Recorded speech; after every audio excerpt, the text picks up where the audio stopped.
Hi hello అందరికీ welcome back to my channel. So ఇవాళ మేమైతే మైసూర్కి వెళ్తున్నాం అనమాట. ఇప్పుడే ఎందుకు వెళ్తున్నామంటే అమ్మ నాన్న వచ్చారు బెంగళూరుకి. సో ఇంకా వాళ్ళకి మైసూర్ చూపిద్దాం కదా అని చెప్పేసి మైసూర్కి అయితే వెళ్ళాము. మేము ఆల్రెడీ ఇంతకుముందు ఒకసారి చూసాము, అమ్మ వాళ్ళ కోసం అని చెప్పేసి మళ్ళీ వెళ్తున్నాము. అయితే మేము ట్రైన్లో వెళ్తున్నాం అనమాట మైసూర్కి. మనం మైసూర్కి ట్రైన్లో అయినా వెళ్ళొచ్చు, బస్సులో అయినా వెళ్ళొచ్చు. బెంగళూరు టు మైసూర్ వచ్చేసి 3 hours పట్టిద్ది. బస్ అయినా సేమ్ అండ్ ట్రైన్ అయినా కూడా సేమ్ అనమాట. మాకు ట్రైన్ కంఫర్టబుల్ కాబట్టి మేమైతే ట్రైన్లో వెళ్తున్నాము. ఇదిగోండి, ఇది వచ్చేసి మైసూర్ రైల్వే స్టేషన్ అనమాట. మైసూర్లో అయితే ఒక 5-6 ప్లేసెస్ ఉంటాయి చూడాల్సినవి, కానీ మేము ఓన్లీ 2 ప్లేసెస్ మాత్రమే కవర్ చేసాము. మాకు ఎక్కువ టైం లేకుండే, మాది ఓన్లీ 1 day ట్రిప్ అనమాట. మార్నింగ్ వెళ్ళేసి మళ్ళీ నైట్ వరకు ఇంటికి వచ్చేసాము. సో అందుకనే మేము ఓన్లీ చాముండేశ్వరి టెంపుల్ ఇంకా మైసూర్ ప్యాలెస్ అయితే చూసాము. స్టేషన్ నుంచి బయటికి రాగానే మేమైతే క్యాబ్ మాట్లాడుకొని ఫస్ట్ చాముండేశ్వరి టెంపుల్కి అయితే వెళ్ళాము. తర్వాతకి మైసూర్ ప్యాలెస్కి అయితే వచ్చామన్నమాట. ఇదిగోండి, ఇది వచ్చేసి మైసూర్ ప్యాలెస్ ఎంట్రన్స్ అనమాట. మనకి మైసూర్ ప్యాలెస్ లోకి ఎంట్రీ ఫీ ఉంటుంది. అడల్ట్స్ కి అయితే 120 రూపీస్, చిల్డ్రన్ కి అయితే 70 రూపీస్. అదే స్టూడెంట్స్ స్టడీ టూర్ మీద కనుక ప్యాలెస్ కి వస్తే వాళ్ళకి 50 రూపీస్. చిల్డ్రన్ బిలో 10 years అయితే ఫ్రీ అనమాట. ఎంట్రీ ఫీజ్ అయితే ఏముండదు. ఎవ్రీడే ఈవినింగ్ ప్యాలెస్ లో అయితే లైట్ అండ్ సౌండ్ ప్రోగ్రామ్ ఉంటుంది. దానికి కూడా మనం సపరేట్ టికెట్ తీసుకోవాలి. దానికి టికెట్ వచ్చేసి 100 రూపీస్. అది నేను ఈ వీడియోలో ఎండింగ్ లో చూపిస్తాను. అది కూడా మేము టికెట్ తీసుకున్నాము. సండే మాత్రం ఫ్రీ అంట, అంటే టికెట్ ఏం తీసుకోవాల్సిన అవసరం లేదు మనం. అండ్ ఇంకోటి ఏంటంటే టూరిస్టులకి only north and south direction నుంచి మాత్రమే ఎలో ఉంది. అంటే మెయిన్ ఎంట్రన్స్ నుంచి మనకి ప్యాలెస్ లోకి ఎలో అయితే లేదు. ఈ ప్యాలెస్ ని నల్వాడి కృష్ణరాజా వడియార్ నిర్మించారు. ఈ ప్రదేశం మొత్తం 72 ఎకరాల్లో ఉంది. అయితే ఈ ప్యాలెస్ మాత్రం 4 ఎకరాల్లో నిర్మించారు. ఇంకా రాయల్ ఫ్యామిలీ ఈ ప్యాలెస్ లోనే నివసిస్తున్నారు. అయితే మనం ప్యాలెస్ చూసేది ఓన్లీ 1/4 మాత్రమే. మిగతా 3/4 పార్ట్ లో ఈ రాయల్ ఫ్యామిలీ ఉంటుంది కాబట్టి మనకి ఎలో అయితే ఉండదు. ప్యాలెస్ లోపలికి మనకి చెప్పులైతే ఎలో లేదు. సో ఎంట్రన్స్ దగ్గరే మనకి ఫుట్వేర్ స్టాండ్ ఉంటుంది, యూజ్ చేసుకోండి, free of cost. Footwear stand నుంచి అలాగా నడుచుకుంటూ వస్తే మనకైతే ప్యాలెస్ మెయిన్ ఎంట్రన్స్ కనిపించిద్ది. ఇదే అన్నమాట palace main entrance. Main entrance నుండి ఎగ్జాక్ట్ ఆపోజిట్ లో మీకైతే ఇది కనిపించిద్ది. ఇది వచ్చేసి ఓల్డ్ ప్యాలెస్ స్ట్రక్చర్. అంటే ప్రెసెంట్ ఉన్న మైసూర్ ప్యాలెస్ కట్టక ముందు ఓల్డ్ ప్యాలెస్ అయితే అలాగుండేది. దాని పక్కనే కనిపించేది చాముండి మాత ఉత్సవ విగ్రహం అన్నమాట. దసరా రోజు ఈ అమ్మవారికే కొన్ని కోట్ల విలువ చేసే బంగారు ఆభరణాలు అలంకరించి అమ్మవారిని అయితే ఊరేగిస్తారు. మైసూర్లో దసరా ఫెస్టివల్ చాలా ఘనంగా జరుపుకుంటారు. ఇవి Italian marble neo classical statues. వీటిని బ్రిటిషర్స్ గిఫ్ట్ గా ఇచ్చారంట. ఆ పక్కనే కనిపించేది ప్రెసెంట్ ఉన్న మైసూర్ ప్యాలెస్ మోడల్. ఇదైతే వీణా గణేష్ మండపం. దీని మొత్తం కూడా గ్లాస్ వర్క్ తోనే చేశారట. ఇంతకు ముందు మీకు చూపించింది ఇటాలియన్ మార్బుల్ అయితే ఇది వచ్చేసి రాజస్థాన్ మార్బుల్. ఇదేమో చాలా పురాతనమైన కలెక్షన్ అంట. ఇక్కడ పైన కనిపిస్తున్న ఈ design Gothic and Islamic style రెండు మిక్స్ చేసి ఈ డిజైన్ చేశారంట. ఇక్కడ కనిపించేవి ఒరిజినల్ ఏనుగు తలలు. 1955లో మహారాజు వీటిని వేటాడాడంట. బందిపుర సమీపంలో ఈ 2 ఏనుగులు అక్కడి ప్రజల్ని బాగా ఇబ్బంది పెట్టాయి. అందుకని అక్కడ అప్పుడు రాజు వీటిని వేటాడి చంపారు. ఆ తలలే ఇవన్నమాట. ఇయర్లీ వన్స్ ఇవి పాడవకుండా కెమికల్ టచ్ అయితే చేస్తారంట. ఇక్కడ కనిపిస్తున్నాయి దసరా ఉత్సవం అప్పటి క్యాన్వాస్ ఆయిల్ పెయింటింగ్స్. ఇక్కడ కనిపిస్తున్న ప్రతి ఒక్కటి కూడా మొత్తం రియల్ అంట. ఏది కూడా ఇమాజినరీ కాదు. జంతువులైనా, ఇళ్ళైనా, మనుషులైనా అన్ని రియల్. అప్పుడు బ్లాక్ అండ్ వైట్ ఫొటోస్ ఆధారంగా తీసుకొని వేసిన ఆయిల్ పెయింటింగ్స్ ఇవి. వీటిని 6 మంది ఆర్టిస్టులు 13 సంవత్సరాల పాటు శ్రమించి 2D 3D ఎఫెక్ట్స్ లో వేసిన ఆయిల్ పెయింటింగ్స్ ఇవి. ఇది వచ్చేసి ఆక్టోగన్ షేప్ మ్యారేజ్ హాల్. ఇక్కడ కనిపిస్తున్న పిల్లర్స్ వచ్చేసి కాస్ట్ ఐరన్ తో చేసిన పిల్లర్స్ అంట. అంటే తుప్పు పట్టని ఐరన్ ఉంటది కదా, ఆ ఐరన్ తో చేసిన పిల్లర్స్. వీటిని స్కాట్లాండ్ నుంచి తెప్పించారంట. అయితే ఇవి మనకి చూడ్డానికి వుడ్ లాగా అనిపిస్తుంది. అంటే వుడ్తో చేసిన పిల్లర్స్ లాగా అనిపిస్తుంది, కానీ కాదు, కాస్ట్ ఐరన్తో చేసిన పిల్లర్స్ ఇవి. అట్లనే మీకు ఇక్కడ కింద కనిపిస్తున్న ఫ్లోర్ టైల్స్ అన్నిటినీ కూడా ఇంగ్లాండ్ నుంచి తెప్పించారు. ఇక్కడ మధ్యలో ఉన్న చాండలేర్ను చెకోస్లేవియా నుంచి తెప్పించారంట. ఇక్కడ ఉన్న డోర్స్ని అయితే ఒరిజినల్ బర్మా టేక్ వుడ్తో తయారు చేశారంట. ఇట్లాంటి డోర్స్ అయితే చాలా ఉన్నాయి. దీనికి షైనింగ్ రావడానికి సంథింగ్ ఏదో లిక్విడ్ అయితే వేస్తారనుకుంటా, అలాగా షైన్ అవుతా ఉన్నాయి.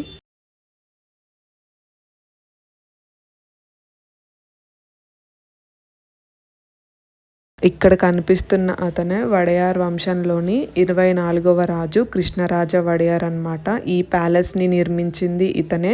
ఈవిడ రాజమాత కృష్ణరాజ వడయార్ వాళ్ళ తల్లి అన్నమాట. ప్యాలెస్ నిర్మాణాన్ని స్టార్ట్ చేసింది తనే అన్నమాట. కృష్ణరాజ వడయార్ దాన్ని పూర్తి చేశారు. ఇక్కడ పెయింటింగ్ లో మిడిల్ లో ఉన్నది Jayachamaraja Wadiyar, ex governor of Karnataka and Tamil Nadu అప్పట్లో.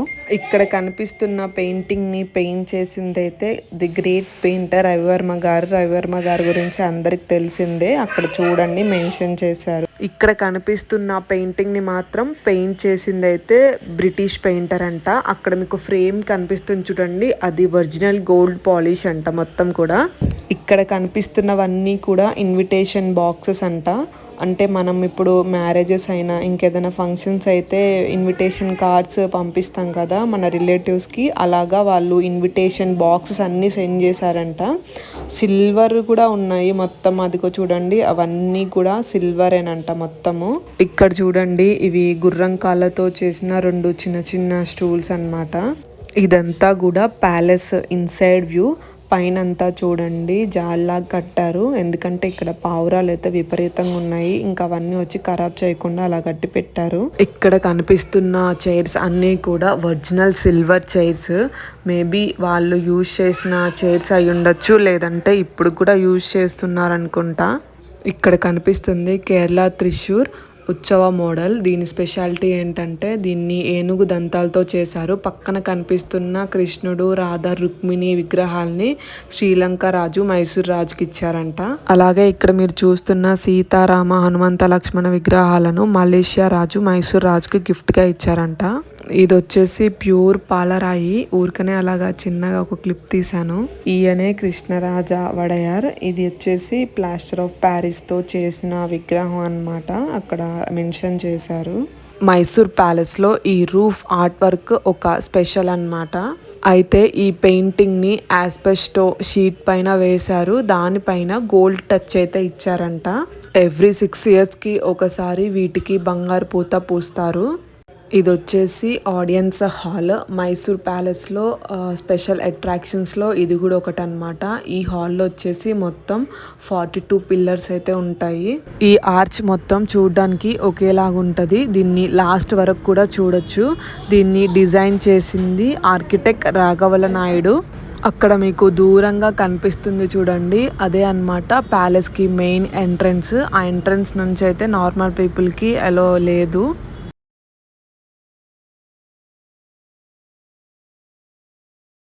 ఇక్కడ కనిపిస్తున్నవి ఇవన్నీ ఉన్నాయి కదా, దసరా ఉత్సవాల టైంలో ఏనుగులకి అలంకరిస్తారు. అట్లా అలంకరించి ఏనుగుల మీద అమ్మవారిని ఊరేగిస్తారనమాట.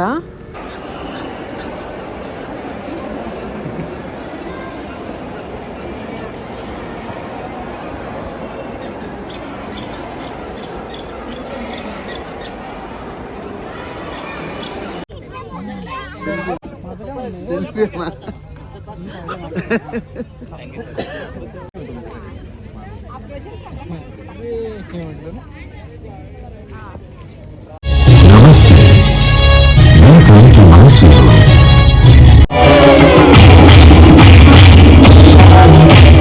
చాముండేశ్వరి క్యాలినేషన్ మీకు ఇందాక చెప్పా కదా నేను evening sound and light show programme ఉంటుందని చెప్పి, అది ఇదే అనమాట. దీనికి కూడా 100 రూపీస్ టికెట్ ఉంటుంది, సపరేట్గా తీసుకోవాలి మనము. ఫస్ట్ అయితే చాముండేశ్వరి టెంపుల్ గురించి చెప్తారనమాట. అంటే చాముండేశ్వరి మహిషాసుని ఎలాగా చంపింది ఆ స్టోరీ చెప్తారు. తర్వాతకి మైసూర్ ప్యాలెస్ స్టోరీ అంతా చెప్తారు. స్టార్టింగ్ రాజు నుంచి కూడా ప్రజెంట్ ఎవరైతే ఆ ప్యాలెస్ని లీడ్ చేస్తున్నారో అప్పటి వరకు కూడా చెప్తారనమాట. చెప్పాలంటే నాకైతే అంత వర్త్ అని అయితే ఏం అనిపించలేదు. లాస్ట్ టైం మేము డిసెంబర్లో మైసూర్కి వచ్చాము, అప్పుడైతే ఫ్రీ, అసలుకి మాకు కనీసం ఎంట్రన్స్ టికెట్ కూడా లేదు. అప్పుడు చాలా బాగా డెకోర్ చేశారు ప్యాలెస్ని. ఇప్పుడైతే కనీసం లైట్స్ కూడా సరిగ్గా ఏమీ వెయ్యలేదు, ఏదో ఇంకా వెయ్యాలి చూపించాలి అన్నట్టు అలా వేశారనమాట. నాకైతే అంత ఎఫెక్టివ్గా అయితే ఏమనిపించలేదు. ఇదిగో చూడండి ప్యాలెస్ లైట్స్ వేసాక వ్యూ అనమాట ఇది. లాస్ట్ టైం మేము డిసెంబర్లో వచ్చామన్నమాట, అంటే క్రిస్మస్ టైం, అది 24th or 23కి ఏమో వెళ్ళాం మైసూర్కి. అప్పుడైతే మైసూర్లో చాలా బాగా సెలబ్రేట్ చేశారు, ప్రోగ్రామ్స్ కండక్ట్ చేశారు. అసలు లైటింగ్ చెప్పనక్కర్లేదు, కళ్ళు చెదిరిపోయే లైటింగ్ వేశారనమాట. ఇంకా ప్యాలెస్ అంతా చూసుకొని మేమైతే బయటకు వచ్చేసాము. బయటకు వచ్చేసరికి 8:30 అలా అయిపోయింది. వచ్చేసరికి ఇలాగ బయట గుర్రాలు అయితే కనిపించాయి మాకు. హార్సెస్కి ఇలా కొంచెము మొత్తం డెకోర్ చేసి మనుషుల్ని కూర్చోబెట్టుకొని ఒక రౌండ్ అయితే తిప్పుతున్నాడు అనమాట. ఎంతో ఛార్జ్ చేశారు. మాకు ఇంకా ట్రైన్ టైం అయిపోతుందని చెప్పేసి మేమైతే జస్ట్ ఇలా వీడియో ఒకటి తీసుకొని వెళ్ళిపోయాము. సో లాస్ట్ టైం మేము మైసూర్ వెళ్ళినప్పుడు కొన్ని వీడియోస్ అయితే నేను తీసి పెట్టుకున్నాను, నాకు ఇప్పుడు గుర్తొచ్చింది మీకు చూపిద్దాము కదా అని చెప్పేసి నేనైతే ఇందులో యాడ్ చేశాను. చూడండి అప్పుడు లైటింగ్కి ఇప్పుడు లైటింగ్కి ఎంత డిఫరెన్స్ అనేది ఉంది. అప్పుడు ప్రోగ్రామ్స్ కూడా కండక్ట్ చేశారు. మేబీ అది క్రిస్మస్ టైం కాబట్టి అలా డెకోర్ చేశారేమో అని అనిపించింది నాకు కూడా.